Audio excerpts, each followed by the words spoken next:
तो लेजर का हमारा 4th क्लास है। लास्ट क्लास में हम लोग देखे थे पर्सनल अकाउंट क्या है, रियल अकाउंट क्या है और नॉमिनल अकाउंट क्या है। पर्सनल अकाउंट, सारे अकाउंट्स को हम लोग पर्सनल अकाउंट कहते थे, जो किससे रिलेट करता था, individuals, firms, companies and institutions. Individual बोलने का मतलब क्या था, एक इंसान। अगर कोई इंसान से रिलेटेड कोई अकाउंट है, जैसे Ram account, Mohan account, Sohan account, तो उसको क्या बोलते थे हम लोग, पर्सनल अकाउंट। और जो इंडिविजुअल, जो लिविंग बीइंग से रिलेटेड कोई भी अकाउंट है, उसको हम लोग क्या बोलते थे, नेचुरल पर्सनल अकाउंट।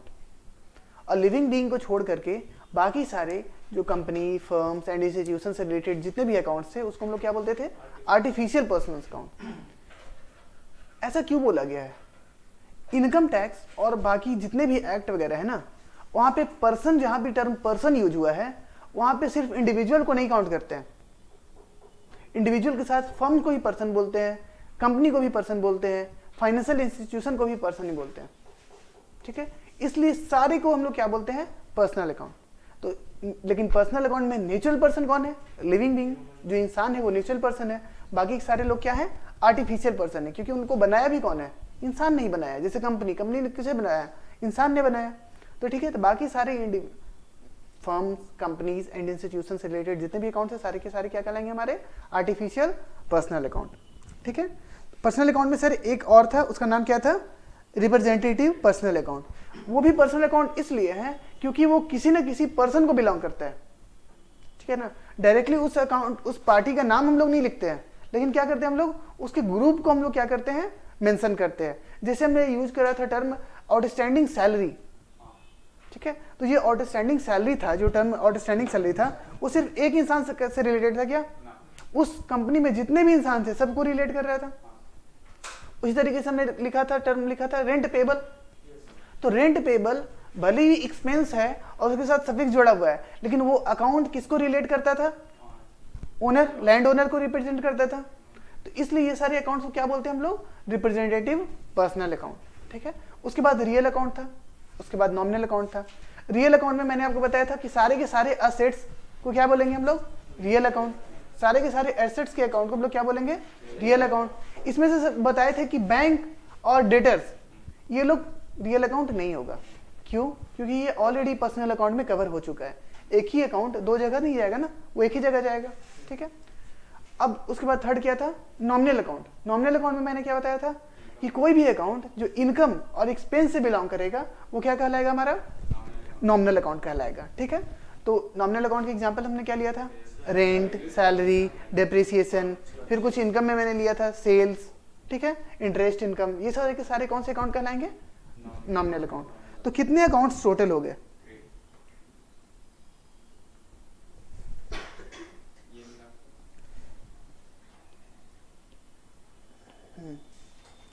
टोटल हमने 3 अकाउंट देखा, पर्सनल, रियल और नॉमिनल। ठीक है, एक ऐसे लाइन खींच दो,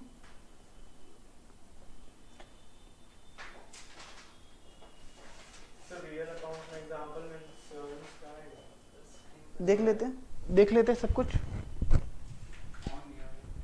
कहीं पे भी खींच लो यार। पर्सनल अकाउंट जहाँ पे जगह छोड़वाए थे ना 10 लाइंस, वहां पे लिखो। ठीक है, 3 पार्ट करो, पर्सनल अकाउंट, सेकंड में लिखो रियल अकाउंट, और थर्ड में नॉमिनल अकाउंट। ऊपर लिख सकता है बैलेंसिंग।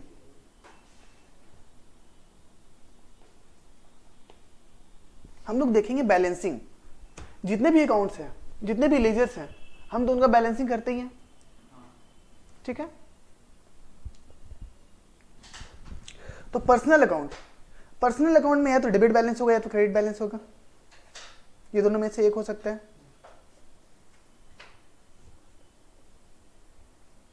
डेबिट बैलेंस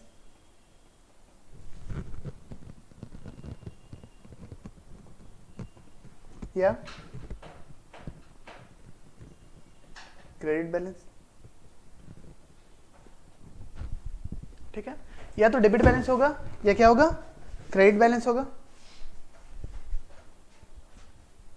अब एक बात बताना है, पर्सनल अकाउंट में कौन होगा, इंसान होगा या कंपनी होगा, कोई भी होगा, इंसान होगा, कंपनी होगा, फाइनेंशियल इंस्टीट्यूशन होगा।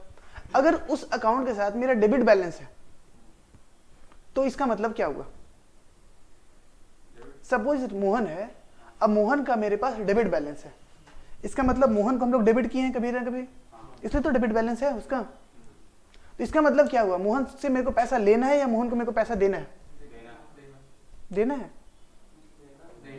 मोहन को डेबिट किए हैं, मोहन का डेबिट बैलेंस कैसे आएगा? मोहन का अकाउंट कभी ना कभी हम लोग डेबिट किए होंगे, या तो सेल्स किए होंगे हम लोग, या कुछ भी किए होंगे यहाँ पे XYZ, ठीक है। तो मोहन का डेबिट बैलेंस तभी आ रहा होगा ना। इसका अकाउंट हटाने के लिए मोहन को क्रेडिट करना पड़ेगा, अब बदले में क्या आएगा ऊपर? कैश। इसका मतलब मोहन से मेरे को पैसा लेना है या देना है? लेना है। तो मोहन को पैसा लेना है। अगर कोई भी पर्सनल अकाउंट का अगर डेबिट बैलेंस आ रहा है, इसका मतलब वो पर्सन हम लोग से पैसा लेके रखा हुआ है।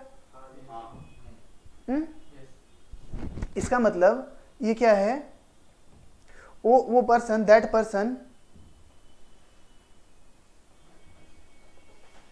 Is owing money, OWING, owing money from us. वो पर्सन हम लोग से पैसा लेके रखे हुए है ना। अगर डेबिट बैलेंस आ रहा है, कोई भी पर्सनल अकाउंट का डेबिट बैलेंस आ रहा है, इसका मतलब वो पर्सन हम लोग से पैसा लेकर के रखे हुए है ना। वो क्या होगा? या तो डेटर होगा या तो रिसीवेबल होगा, या तो डेटर्स होगा, या तो अगर सेल्स से रिलेटेड कोई अदर ट्रांजेक्शन होगा तो रिसीवेबल्स होगा, मतलब उससे पैसा हम लोग लेने वाले हैं, ठीक है ना। क्या हुआ? नहीं समझ में आ रहा है? आ रहा है? अगर कोई पर्सनल अकाउंट का डेबिट बैलेंस, इसका मतलब कोई भी इंसान से मेरे को पैसा लेना है, और कोई भी इंसान से अगर मेरे को पैसा लेना है तो या तो वो मेरा डेटर है या तो मेरा रिसीवेबल्स है, उससे हम लोग पैसा लेंगे, या तो हम उसको उधार में सेल किए होंगे या तो उसको पैसा दिए होंगे, लोन की तरह दिए होंगे, उससे पैसा लेना है। तो वो हमारे लिए क्या कहलाएगा? एसेट कहलाएगा। ये क्या कहलाएगा हमारे लिए? एसेट कहलाएगा। और अगर पर्सनल अकाउंट का क्रेडिट बैलेंस है, कोई भी इंसान का क्रेडिट बैलेंस हमारे पास कैसे आएगा? उसको हम लोग क्रेडिट करेंगे तब। सपोज टू राम, अगर राम को हम लोग क्रेडिट करेंगे तभी तो उसका क्रेडिट बैलेंस आएगा। सपोज परचेज किए होंगे राम से, तो purchase account debit to Ram किए होंगे, तभी तो राम का अकाउंट क्रेडिट बैलेंस दिख रहा होगा। तो राम हमारे लिए क्या है? लायबिलिटी है। इसका मतलब हम लोग राम से पैसा लेकर के रखे हुए हैं, हम लोग उसको पैसा लौटाने वाले हैं, हम लोग उसके लिए ऋणी हैं, ठीक है। इसका मतलब क्या हुआ? We are owing money to that person. उसको हम पैसा देने के लिए लाइबल है ना, ठीक है। अगर पर्सनल अकाउंट का डेबिट बैलेंस हो रहा है, इसका मतलब वो तो मेरे को पैसा देगा। अब पर्सनल अकाउंट का क्रेडिट बैलेंस होगा, इसका मतलब क्या हुआ? हम लोग उसको पैसा लौटाएंगे, ठीक है। तो ये कौन आएगा इसमें? इसमें या तो क्रेडिटर्स आएगा या कोई पेबल्स आएगा, या कोई पेबल्स आएगा।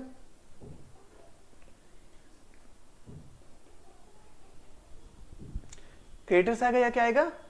पेबल्स आएगा। कहाँ जाएगा ये? मतलब ये क्या कहलाएगा हमारा? लाइबिलिटीज कहलाएगा।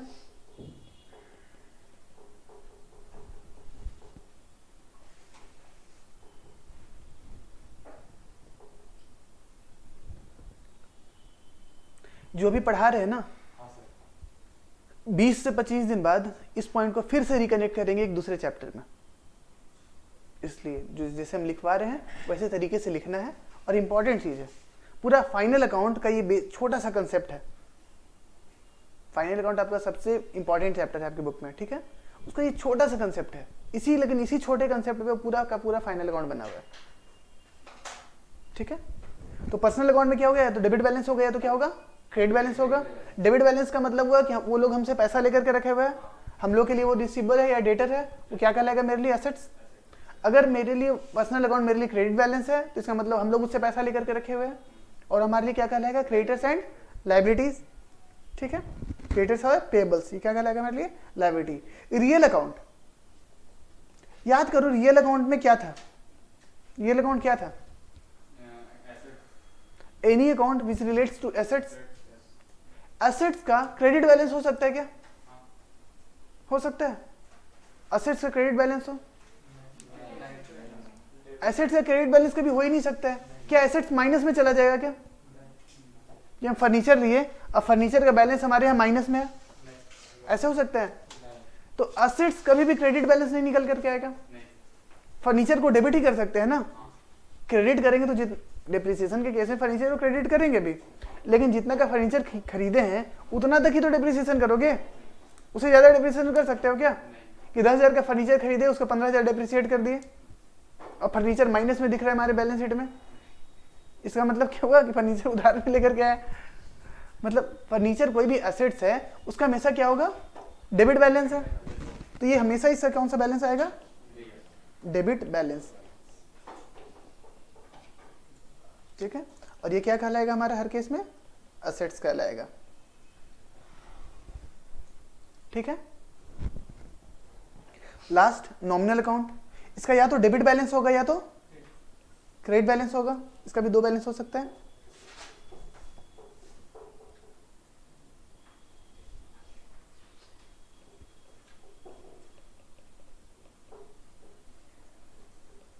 या क्रेडिट बैलेंस हो सकता है। ठीक है, या तो डेबिट बैलेंस होगा या क्या होगा? क्रेडिट बैलेंस होगा। नॉमिनल अकाउंट को याद करें तो नॉमिनल अकाउंट में क्या क्या होता था? इनकम होता था और एक्सपेंसेस होता था। डेबिट आइटम कौन है और क्रेडिट आइटम कौन है? बताओ, डेबिट आइटम कौन है, क्रेडिट आइटम कौन है? इनकम कौन सा आइटम है और डेबिट एक्सपेंस कौन सा आइटम है? एक्सपेंस है डेबिट आइटम और इनकम है क्रेडिट आइटम। तो डेबिट बैलेंस होगा, इसका मतलब क्या होगा? वो एक्सपेंस होगा, और क्रेडिट आइटम होगा तो क्या कहलाएगा हमारा? इनकम कहलाएगा। ठीक है, बस अभी इतना ही समझना था। ये पूरा आपका लेजर का क्या है? ये समरी है। ठीक है, कि पर्सनल अकाउंट, रियल अकाउंट और नॉमिनल अकाउंट। हमारा कोई भी अकाउंट बनाएंगे हम अपने लेजर्स में, वो यही में कहीं ना कहीं वो क्या होगा? फॉल करेगा। ठीक है, चलो आगे देखते हैं। सर ट्रायल बैलेंस क्या है? What is trial balance? हम लोग लास्ट टाइम ट्रायल बैलेंस बनाए थे ना, 10 ट्रांजेक्शन का एक लेजर किए थे और उसके बाद हम लोग ट्रायल बैलेंस बनाए थे। तो ट्रायल बैलेंस बनाने के बाद हम लोग क्या, चलो थोड़ा सा पीछे आ जाते हैं। ट्रायल बैलेंस यहाँ पे हम लोग बनाए थे, ये हम लोग बनाए थे क्या? Trial balance. ठीक है, ये हमने ट्रायल बैलेंस बनाया था और हमने देखा क्या? डेबिट साइड और क्रेडिट साइड क्या हुआ था? बराबर हुआ था। याद है ये ट्रायल बैलेंस हम लोग बनाए थे? और डेबिट साइड क्रेडिट साइड हमारा क्या हुआ था? मैच किया था। इससे हम लोग क्या हम लोग निकाले थे? इसका मतलब क्या आउटपुट निकाले थे? कि हमारा जर्नल लेजर सब कंप्लीट सही बना हुआ है ना? यही तो सोचे थे कि चलो ट्रायल बैलेंस मिल गया, इसका मतलब क्या? हमने जर्नल सही किया, हमने लेजर सही किया, तब ट्रायल बैलेंस जाकर के टैली हुआ है हमारा। But this is not the fact. जरूरी नहीं है कि आपका जर्नल सही है, लेजर सही है, तभी ट्रायल बैलेंस मैच होगा। ये बस एक बेसिक्स चेक देता है कि हाँ चलो लगता है सही है, बट ये कोई प्रूफ नहीं है कि जर्नल अकाउंट भी आपने सही करा था। एक एग्जांपल देते हैं। सपोज एक जर्नल एंट्री था, depreciation account debit to furniture, ठीक है ना, 5000, और गलती से लिखने वाला इसको 5000 की जगह 500 लिख देता दोनों साइड। यहाँ भी 500 लिख देता और यहाँ भी 500 लिख देता। ठीक है, लेजर भी हम सेम चीज पोस्टिंग करते हैं, 500 एंड 500, फिर ट्रायल बैलेंस मैच हो जाता है ना। तो कभी कभी क्या होता है, आप गलती करेंगे तब भी ट्रायल बैलेंस मैच हो जाएगा, है ना। कभी कभी क्या होगा, आप गलती करेंगे तब भी ट्रायल बैलेंस मैच होगा। लेकिन हाँ ऐसा होता है कि एक जगह 500 लिखते हैं, एक जगह 5000 लिखते हैं, तब ट्रायल बैलेंस मिसमैच हो जाता है ना। डेबिट आप 5000 लिख दिए, क्रेडिट 500 लिखे, तब जाके ट्रायल बैलेंस मिसमैच होता है। अदरवाइज अगर दोनों जगह आप 500 लिख दिए, डेबिट 500 से कर दिए, क्रेडिट 500 से कर दिए, वही चीज आपका लेजर में गया, सेम एज इट इज कहाँ आ गया, आपका ट्रायल बैलेंस में आ गया। तो ट्रायल बैलेंस में वो सारी गलतियां नहीं ढूंढ पाएगा। अगर आप ऐसी गलती करते हैं कि एक गलती किए और दूसरा गलती ऐसा कर दिए जो पहले वाली गलती को काट दिया, होता है ना, कभी कभी हम लोग कोई गलती करते हैं और दो गलती करते हैं, तो दूसरा गलती ऐसा कर दे जिससे पहले वाला गलती क्या हो जाता है, कट जाता है, तो फिर ओवरऑल गलती पता ही नहीं चलता है। सर ये क्या बात कर रहे हैं? हाँ यही बात है, ठीक है, ये सब बुक में आपको लिखा हुआ मिलेगा कि पहली गलती से अगर दूसरी गलती कट जाएगी तो वो सारी गलतियों को ट्रायल बैलेंस ढूंढ पाएगा कि नहीं ढूंढ पाएगा? नहीं ढूंढ पाएगा, ठीक है। तो चलो देखते हैं। और एक बात बताना, ट्रायल बैलेंस जब हम लोग बना रहे थे तो कोई अकाउंट बनाए थे क्या? कोई अकाउंट बनाए थे? टी सेप्ड कोई अकाउंट था? देखो तो कहाँ है ट्रायल बैलेंस, कहाँ है कोई टी सेप्ड अकाउंट? अकाउंट नहीं है। जनरली क्या किए थे हम लोग, लेजर का बैलेंसिंग निकाले थे, उसको एक जगह ला करके लिख दिए थे। एक पेज पे हम जाकर के नोट कर रहे थे कि किसका कौन सा कितना बैलेंस है, वो एक पेज पे हम लोग नोट करते गए नोट करते गए नोट करते गए, और फिर लास्ट में आपको टोटल करवा करके बता दिए कि यही देखो यही ट्रायल बैलेंस है। हम तो इसी तरीके से बनाए थे। तो टेक्निकली ट्रायल बैलेंस कोई अकाउंट है ही नहीं। ट्रायल बैलेंस क्या है? एक स्टेटमेंट है। Trial balance is what? A statement, एक समरी है। किस चीज का समरी है? ऑल द लेजर बैलेंसेस का क्या है? समरी। हम लोग जितना भी लेजर अकाउंट बनाए थे उसको क्या किए थे, एक जगह समराइज कर दिए थे। जिसका डेबिट बैलेंस है डेबिट लिख दिए, जिसका क्रेडिट बैलेंस है क्रेडिट लिख दिए, और उसको एक जगह लिख दिए। तो ट्रायल बैलेंस क्या है हमारा? एक स्टेटमेंट है। कोई अगर आपसे पूछेगा कि ट्रायल बैलेंस क्या है, अकाउंट है या स्टेटमेंट है, तो आप लोग क्या बोलेंगे? स्टेटमेंट है। क्योंकि अकाउंट क्या होता है? टी शेप्ड होता है। क्या ट्रायल बैलेंस आपको टी शेप्ड दिखा था क्या? ट्रायल बैलेंस क्या है? एक स्टेटमेंट है। अकाउंटिंग में टेक्निकली अगर अकाउंटिंग का पूछा जाएगा तो ट्रायल बैलेंस कहीं है ही नहीं। ट्रायल बैलेंस का रिक्वायरमेंट ही नहीं है कहीं पे, लेकिन ट्रायल बैलेंस स्टिल लोग सब लोग बनाते हैं, अकाउंटेंट लोग। क्यों? ये हेल्प करता है आपको फाइनल अकाउंट बनाने में, ठीक है। क्योंकि हम लोग तो अकाउंट्स में क्या होता है? अकाउंटिंग। तो कहाँ है ट्रायल बैलेंस? कोई अकाउंटिंग थोड़ी की हम लोग। डेबिट का डेबिट साइड लिख दिए, क्रेडिट का क्रेडिट साइड लिख दिए। लेकिन ट्रायल बैलेंस अकाउंट नहीं होने के बावजूद भी फाइनल अकाउंट का एक बहुत ही इंपॉर्टेंट हिस्सा माना जाता है, ठीक है। चलो ट्रायल बैलेंस के बारे में कुछ ज्ञान लिखे थे उसको पढ़ लेते हैं। कुछ लिखवाए थे ना, देखो। ट्रायल बैलेंस में भी डिफाइंड एज अ स्टेटमेंट। हम लोग अकाउंट लिखे या स्टेटमेंट लिखे? स्टेटमेंट। ट्रायल बैलेंस क्या है हमारा? स्टेटमेंट है। Which contains balances of all the ledgers on a particular date. On a particular date का बोलने का मतलब है जितना भी लेजर अकाउंट था हम लोग एक पार्टिकुलर डेट पे हम लोग क्या किए थे, उसको बैलेंसिंग किए थे। जैसे हमने आपको एग्जांपल दिया था कि फर्स्ट वीक का अकाउंटिंग किए थे, तो सारा का सारा बैलेंस कितने तारीख का निकल के आया था? 7 तारीख का निकल के आया था क्लोजिंग बैलेंस। वही क्लोजिंग बैलेंस को उठा करके हम लोग कहाँ लेके आ गए? ट्रायल बैलेंस में लेकर के आ गए। वही क्लोजिंग बैलेंस को हम लोग कहाँ उठा कर लेकर के आ गए? ट्रायल बैलेंस में लेकर के आ गए, ठीक है। तो ट्रायल बैलेंस क्या है? ट्रायल बैलेंस में भी defined as a statement which contains balances of all the ledgers on a particular date, ठीक है। जितने भी लेजर के बैलेंसेस है एक स्पेसिफिक डेट का, वो हम लोग कहाँ रिकॉर्ड कर लिखते हैं? जाकर के ट्रायल बैलेंस में लिखते हैं, ठीक है। It is prepare with the help of ledger balances. Ledger balances की हेल्प से बनता है to find out whether the total of debits is equals to total of credits और नॉट। ट्रायल बैलेंस बनाए थे हम लोग, क्या देखे थे कि डेबिट साइड और क्रेडिट साइड टोटल बराबर है कि नहीं, ये तो चेक किए थे। अगर बराबर नहीं आता तो अब क्या करते? समझ जाते कि गलत हो गया हमारा अकाउंटिंग, कहीं पे भी पीछे जाते, कॉपी पलटते हैं और वो गलती ढूंढने का कोशिश करते हैं। इसका मतलब क्या हुआ? ट्रायल बैलेंस आपको एक बेसिक चेक्स दिया अपने अकाउंटिंग को सुधारने का, है ना। ये गलती आपको लेजर में पता चल पा रहा था क्या ये कुछ गलती हुआ है? लेजर में कैसे पता चलता है? सबका अलग अलग बैलेंस निकल रहा है।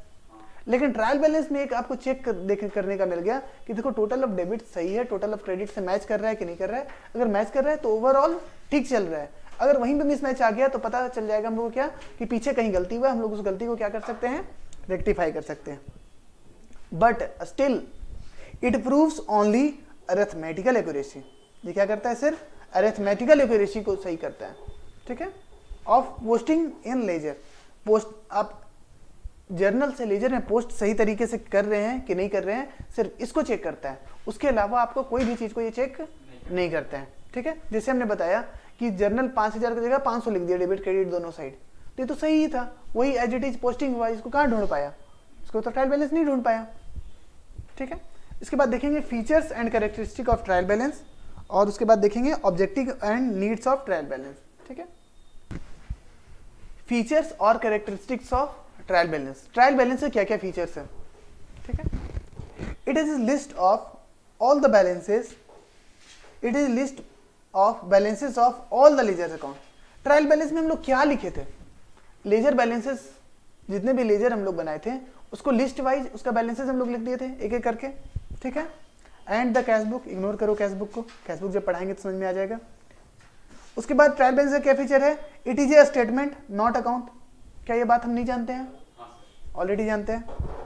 It is neither A part of double entry system nor does it appear in the actual books of account. ये तो बात हम लोग बताए थे आपको कि ट्रायल बैलेंस आपके कहीं भी अकाउंटिंग का डबल एंट्री सिस्टम का पार्ट है ही नहीं, बट स्टिल हम लोग इसको इसलिए बनाते हैं कि हम लोग को फैसिलिटेट करता है अपने बुक्स ऑफ अकाउंट्स को सही तरीके से बनाने के लिए, ठीक है। It is just check whether we have posted correct balances in the ledger और नॉट, ठीक है।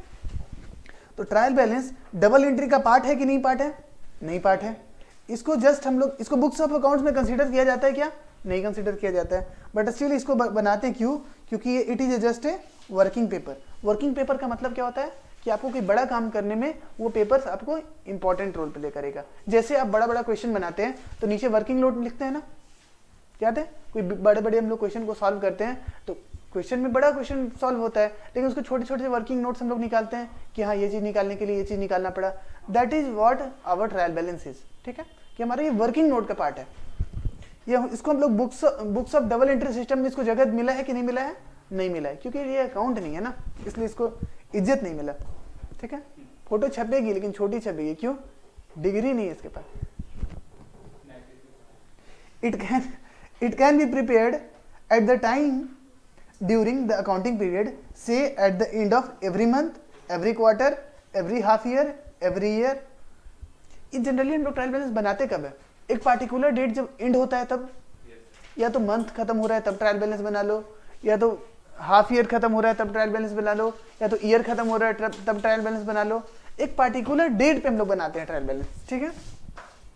Usually it is prepared at the end of accounting year before preparing final account. Generally ये कब बनता है, फाइनेंशियल ईयर जब and होता है 31 मार्च को जनरली हम लोग बनाते हैं, और वो भी किस लिए बनाते हैं हम लोग, फाइनल अकाउंट बोले तो बैलेंस शीट और प्रॉफिट एंड लॉस अकाउंट को बनाने के लिए ये अकाउंट को हम लोग क्या करते हैं, ट्रायल बैलेंस को हम लोग बनाते हैं, ठीक है। It is always prepared on a particular date not for a particular period. हम लोग जनरली ट्रायल बैलेंस बनाते हैं तो एक पार्टिकुलर डेट का बनाए ना, 7 मार्च का बनाए। हम लोग कितने तारीख का ट्रायल बैलेंस बनाए, 7 मार्च का बनाए। तो हम लोग बोलेंगे कि ट्रायल बैलेंस, अगर हम आपसे पूछे कि ट्रायल बैलेंस आप कौन से डेट पर बनाए, तो बोलेंगे कि 7 मार्च का ट्रायल बैलेंस बनाए। ये नहीं बोलेंगे कि 1 अप्रैल से 7 अप्रैल का ट्रायल बैलेंस बनाए, सॉरी 7 मार्च से था ना, तो आप ये नहीं बोलेंगे 1 मार्च से 7 मार्च का अपने ट्रायल बैलेंस बनाया। पीरियड का ट्रायल बैलेंस नहीं होता है, पार्टिकुलर डेट का ट्रायल बैलेंस होता है। सपोज आज का ट्रायल बैलेंस मेरे को 4 अगस्त का ट्रायल बैलेंस बनाना है, तो ये नहीं बोलेंगे कि 1 अगस्त से 4 अगस्त का ट्रायल बैलेंस है, ये 4 अगस्त का ट्रायल बैलेंस माना जाता है। अभी के डेट पे जो स्टेटस है वो बताओ, एट द डेट का हो सकता है कि उस particular date, last date, suppose 4 तारीख, या सपोज आपको 7 तारीख को बुक्स ऑफ अकाउंट्स क्लोज करना है तो किस दिन बोला जाएगा, 7 तारीख का ट्रायल बैलेंस है। ये पीरियड नहीं बोला जाता है कि 2021-22 का ट्रायल बैलेंस है, ऐसा नहीं ट्रायल बैलेंस बोला जाता है। ट्रायल बैलेंस आप बोलिएगा 31 मार्च 22 का ट्रायल बैलेंस है, ये नहीं बोलिएगा 1 अप्रैल 21 से 31 मार्च 22 का ट्रायल बैलेंस ये हुआ, ऐसे नहीं। ट्रायल बैलेंस क्या बोलेंगे हम लोग, 31 मार्च 22 का ट्रायल बैलेंस है, क्योंकि सारा का बैलेंसेस जितने भी लेजर अकाउंट बनाएंगे उसके बैलेंसेस हम लोग कौन से तारीख को निकालेंगे, 31 मार्च 22 को निकालेंगे क्लोजिंग डेट का, इसलिए ट्रायल बैलेंस भी कौन सा डेट का माना जाता है, 31 मार्च 22 का माना जाता है। It is prepared to check arithmetical accuracy of the ledger account, ठीक है। अगर लेजर अकाउंट हम बनाए उसमें बैलेंसिंग करने में कहीं गलत किए तो वो कहाँ पता चल जाएगा, वो ट्रायल बैलेंस से पता चल जाएगा। वो गलती की वो तो दिख जाएगा ना कि कहाँ गलती हुआ है, तो वो सब गलती को पकड़ने के लिए हम लोग क्या बनाते हैं, ट्रायल बैलेंस बनाते हैं। If the books are arithmetically accurate, the totals of all the debit balances of trial balance will be equal to all the credit balance। ये कोई बड़ा बात की, एक ही बात को घुमा के बोल रहे हैं कि ट्रायल अगर सब कुछ सही हुआ है तो जितना टोटल डेबिट है वही टोटल क्रेडिट हो जाएगा। देख रहे हैं तुम्हारे बुक में सिर्फ कहानी बना रहा है, फिर वो लगता है वही बात बोलेगा। A tally trial balance is a not a conclusive proof of the accuracy of books of accounts since certain types of error remain even when the trial balance tallies. यही बात हम भी बोले थे कि ट्रायल बैलेंस आपने बना लिया, डेबिट बैलेंस और क्रेडिट बैलेंस सही हो गया, इसका मतलब ये नहीं कि आपने बुक्स ऑफ अकाउंट्स वगैरह सब कुछ सही किया है, आपने आप विद्वान हो गए, सब सारे जर्नल लेजर सब सही करने लगे, कुछ ऐसी भी गलतियां हो सकती है जो आपने गलती किया है ट्रायल जर्नल लेजर करते समय और वो ट्रायल बैलेंस ढूंढ ना पाया हो, एक गलती हम करके दिखा दिए थे, ठीक है ना। तो कुछ ऐसी भी गलतियां होती है जिसको ट्रायल बैलेंस ढूंढ नहीं पाता है, लेकिन हाँ एक आपको रीजनेबल एश्योरेंस मिल जाता है कि हाँ लगता है सही है, लेकिन वो कंक्लूसिव प्रूफ है क्या कि हाँ एकदम सही है? कोई ऐसा बोल सकता है कि अरे ट्रायल बैलेंस डेबिट क्रेडिट बराबर हो गया, अरे तुम्हारा बुक्स ऑफ अकाउंट तो एकदम बढ़िया है, चकाचक ना, ठीक है। तो बताओ ऑब्जेक्टिव और नीड ऑफ ट्रायल बैलेंस का नीड ही क्यों पड़ा? To ascertain arithmetical accuracy of the ledger account, फिर से वही बात, ठीक है। ट्रायल बैलेंस का जरूरत क्यों पड़ा? एक्यूरेसी चेक करने के लिए। किसका एक्यूरेसी चेक करने के लिए? लेजर अकाउंट का एक्यूरेसी चेक करने के लिए। To help in locating errors को ढूंढने, मतलब कि बताने में कि यहाँ पे गलती हो चुका है। Suppose trial balance debit credit match नहीं हुआ तो मेरे को पता चल जाएगा ना कि यहाँ पे गलती हुआ है, तो हम लोग उस गलती को ढूंढने में वो क्या होगा, हमारा हेल्पफुल होगा। To obtain a summary of ledger account, trial balance में क्या होता है, एक समरी हो जाता है कि टोटल कितना लेजर अकाउंट हम लोग बनाए। एक ही बात बार बार कर रहे हैं, हम लोग को क्या कर रहा है, परेशान कर रहा है। To help in preparation of final account, trial balance से क्या होता है, फाइनल अकाउंट को बनाने में हम लोग क्या होता है, मदद मिलते हैं। उसी पे 2-2 4-4 पॉइंट लिखा हुआ है, ठीक है, देख लो, अब इसको पढ़ लेना आप लोग खुद से, ठीक है। और बताओ कोई एक क्वेरी था?